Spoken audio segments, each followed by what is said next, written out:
Olá, boas-vindas a mais um conteúdo incrível trazido pela Fort College. Hoje, o nosso foco é o que a gente pode chamar de o check-up definitivo do sistema para aquela máquina Solana que acabou de ser montada.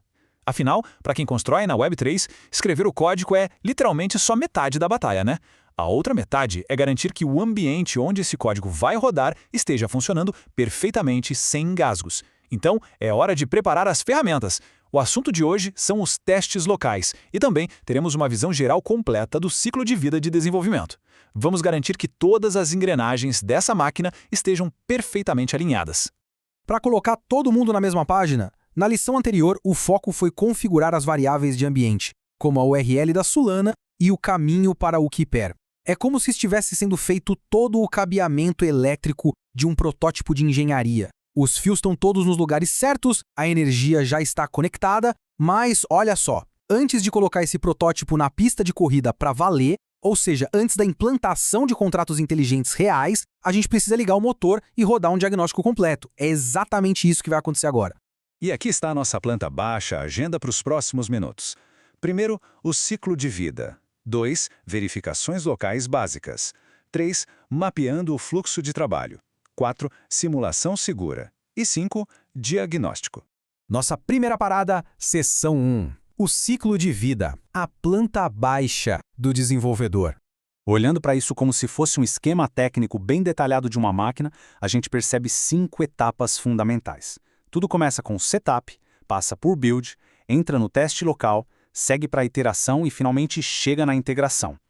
O pulo do gato aqui, e isso é super importante de gravar na memória, é esse loop rápido e contínuo entre o teste local e a iteração.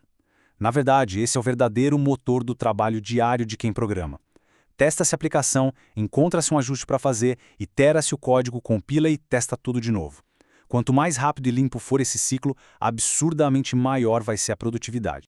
Avançando um pouco mais, chegamos à seção 2, verificações locais básicas, verificando as engrenagens.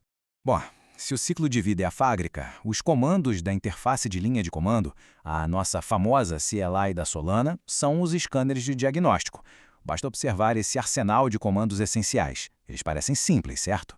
Mas acreditem, essas ferramentas básicas salvam literalmente horas de dor de cabeça e de depuração dolorosa mais para frente. O comando solana config get confirma rapidinho se o sistema está apontando para o lugar certo. O test validator inicia a rede local. Já o address e o balance servem para garantir que a chave correta está em mãos e que há fundo suficiente para trabalhar. São verificações de sanidade super rápidas e mega diretas. E precisamos dar um destaque todo especial para o comando Solana Ping. Ele testa se o endpoint RPC está acessível, meio que verificando a pulsação da máquina. Pensa bem, se a equipe médica não encontra o pulso no paciente, eles não vão pedir um exame de vista na sequência, certo? Da mesma forma, se o ping falha ou dá um timeout, não adianta absolutamente nada procurar erros na lógica do contrato inteligente. O problema aí é puramente de rede ou de conexão, e não do código em si. Isso nos leva direto para a seção 3, mapeando o fluxo de trabalho, o painel de controle. Agora que as ferramentas já são conhecidas, a gente precisa saber exatamente quando usar cada uma delas, conectando esses comandos diretamente aos estágios do ciclo de vida que comentamos lá no começo. Se a gente tratar isso aqui como uma verdadeira folha de especificações de engenharia, a lógica fica claríssima. Na etapa de setup, basta rodar o config get e o sinal de que deu tudo certo é ver o RPC e o Keeper corretos. Já na etapa de build, é hora de rodar o test validator e procurar no terminal aquela mensagem dizendo que o validador está ouvindo na porta certinha. E finalmente, na etapa de teste, aplica-se um comando simulado. O sucesso aqui é ter logs limpinhos sem nenhum erro de execução. Seguir essa checklist garante um controle absoluto sobre o ambiente. E por falar em comando simulado, vamos para a seção 4, simulação segura, o teste de túnel de vento. Na engenharia automotiva ou aeroespacial, ninguém nunca coloca um modelo direto na pista ou no ar sem antes testar a aerodinâmica e a segurança em um túnel de vento, não é verdade? No desenvolvimento Solana, adicionar a flag DESSimulate aos comandos, como no Solana Transfer Simulate, é o nosso próprio túnel de vento. O sistema constrói a transação e executa uma simulação completíssima, gerando todos os logs e possíveis erros de tempo de execução. E o detalhe mais genial disso tudo? Tudo é feito sem assinar a transação na rede real e sem gastar absolutamente nada de fundos. Dá para observar perfeitamente se a máquina funciona sem precisar colocar combustível real na linha, o que mantém o nosso estado local limpo e intacto. E chegamos à nossa regra de ouro que precisa ser dita com toda a ênfase possível.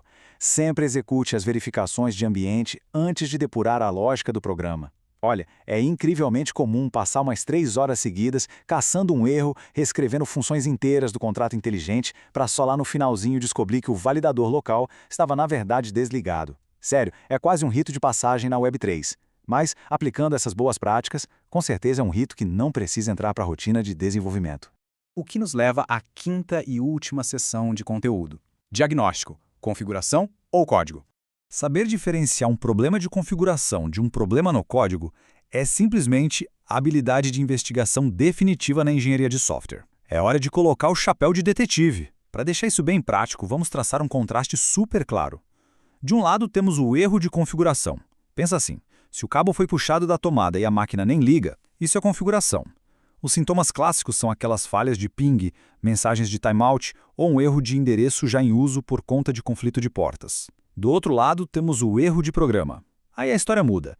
Se a máquina foi ligada na tomada e de repente pegou fogo, bom, aí sim o problema no código. Nesses casos, começam a surgir mensagens indicando fundos insuficientes ou aqueles códigos hexadecimais customizados tipo 0xA2B que vêm direto da lógica do nosso programa. Para o dia a dia, aqui vai uma sequência de diagnóstico que é uma mão na roda. A ideia é isolar os problemas de forma metódica, sempre de cima para baixo. Passo 1. A conexão falhou? Opa, então a gente volta e corrige as variáveis de ambiente. Passo 2. O validador não inicia porque a porta já está ocupada? Sem estresse. É só derrubar o processo conflitante e liberar as portas. Passo 3. A conexão está ótima, o validador está rodando lisinho, mas a simulação falhou? Excelente! É estranho comemorar um erro, mas agora pelo menos há a certeza absoluta de que é hora de abrir o editor de texto e depurar o código do programa. Tudo certo até aqui? Vamos para os próximos passos na trilha! Com todo esse terreno muito bem mapeado, a planta baixa na mão e os scanners de prontidão, testar a configuração local com total confiança vira uma tarefa extremamente natural. Isso economiza um tempo precioso, reduz o estresse na hora do bug e mantém o foco no que realmente importa, construir aplicações sensacionais. Fica então a grande pergunta para fechar o nosso raciocínio. A próxima simulação aí, será que vai passar de primeira? Aplicando o método que a gente acabou de ver, as chances são infinitamente maiores. Vale muito a pena praticar todos esses comandos no terminal. Ah, e para explorar vários outros recursos incríveis e aprofundar os conhecimentos sobre a Web3, é altamente recomendado acessar o site forge.college. Como mencionado lá no começo, esta análise foi orgulhosamente trazida pela Forge College. Mantendo as simulações em dia e os validadores rodando firme, o sucesso do desenvolvimento é garantido. Um grande abraço e até a próxima!